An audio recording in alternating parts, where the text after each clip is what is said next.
What's up, Space Pirates? This is your captain, the chronically charismatic Dr. Disaster, and once again, it looks like the much sought-after modern audience has failed to show up. There aren't enough of them to support Dead Rising Deluxe Remaster, a game that was obviously made for them. Where did everybody go? Before we look at the numbers for Dead Rising, though, let's get a little context first. You may remember that at the beginning of the year, Suicide Squad Kill the Justice League was an abysmal failure that ended up costing Warner $200 million in losses. And as you can see here, they capped out at a little over 13,000 concurrent players on Steam. With that in mind, you can see here that so far, Dead Rising has only hit around half of that. Dead Rising spiked up to about 6,500 players right when it released, and at the time of this recording, it's right around 4,000. These numbers are absolutely pitiful. I just wanted to put this into perspective since admittedly, they are much higher than the likes of Concord, Flintlock, and Dustborn. We've grown accustomed to these modern audience games, not even hitting 1,000 players these days, but I assure you, with the sort of budget that a game like Dead Rising Deluxe Remaster certainly had, these are the sort of launch day numbers that get AAA game developers laid off. Just give me a chance! Just give me a chance! I don't think so.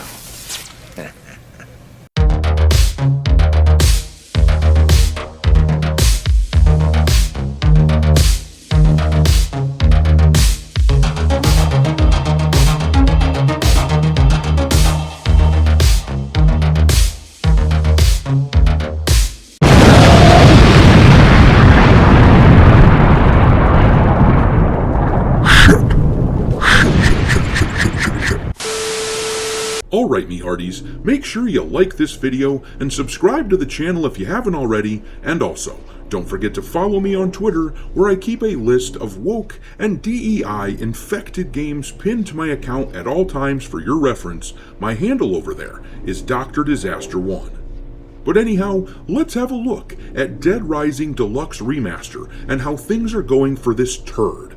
Thus far, they aren't looking too good for this game. Obviously, it's possible that the numbers pick up. After all, this is just a Thursday, and player counts typically rise in the evening, and we can possibly expect to see this game hit its peak concurrent player count this weekend, like Saturday night potentially, when the majority of gamers have time to play. But I think it's fairly safe to say that this isn't exactly a powerhouse.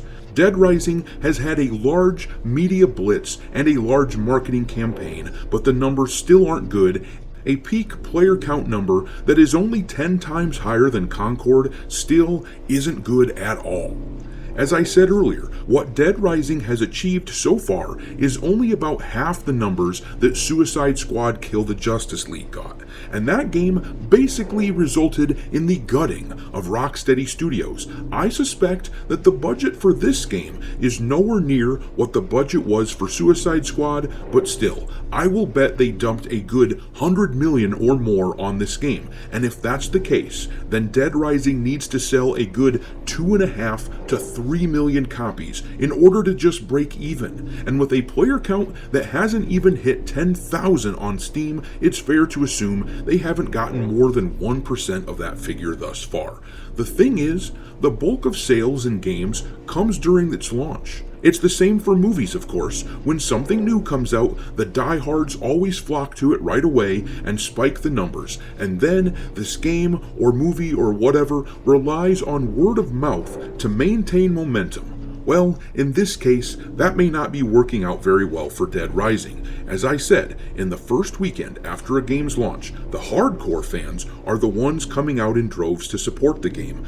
But even these hardcore fans of Dead Rising aren't exactly giving it glowing praise. As you can see, 1 in 5 of these gamers are giving Dead Rising a negative score. Typically, games like this tend to lose percentage points on their scores after several days, so this does not bode well for Dead Rising at all. It's not being reviewed very well. And I can't blame those gamers. With all the censorship going on in this game, I certainly won't be playing it.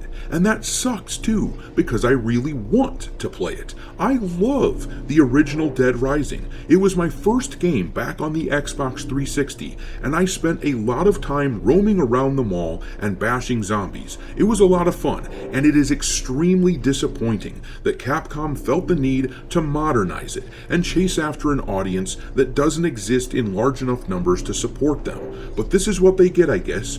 They wanted to virtue signal to the journalist class and have the obnoxious brainlets who write for the likes of Kotaku and IGN, they wanted them to like it. I feel like a lot of this is just the way marketing is done these days, though. The way that games and movies are marketed today is they put progressive shit into these games, and then the media agrees to give it positive coverage. They'll write all kinds of glowing praise in articles, and they will run cover for the game by denouncing anyone who criticizes it. That just seems to be the arrangement, but what these nincompoops fail to understand is that the media no longer has the sway that it once had. They no longer influence people in any meaningful way. They are either ignored or held in outright contempt from gamers who know that their opinions are bought and paid for by their corporate overlords. That's why we are seeing only a few thousand people play this game. It's higher than the numbers for games like Concord, admittedly, but that is why these developers like to throw their messaging into IPs that are already established, because these ideas can't stand on their own. These so-called progressive ideas are shunned by people if they try to have them stand on their own. But if they use something like Dead Rising as a skin suit, then the hardcore Dead Rising fans will buy the game and get that messaging, but the numbers of people who look past this con are dwindling.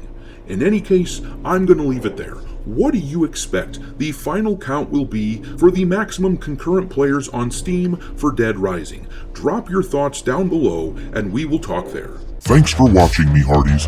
If you haven't already, your captain is inviting you to subscribe to the channel and become a part of the crew. Life as a space pirate may not be glamorous, but there's always plenty of booty.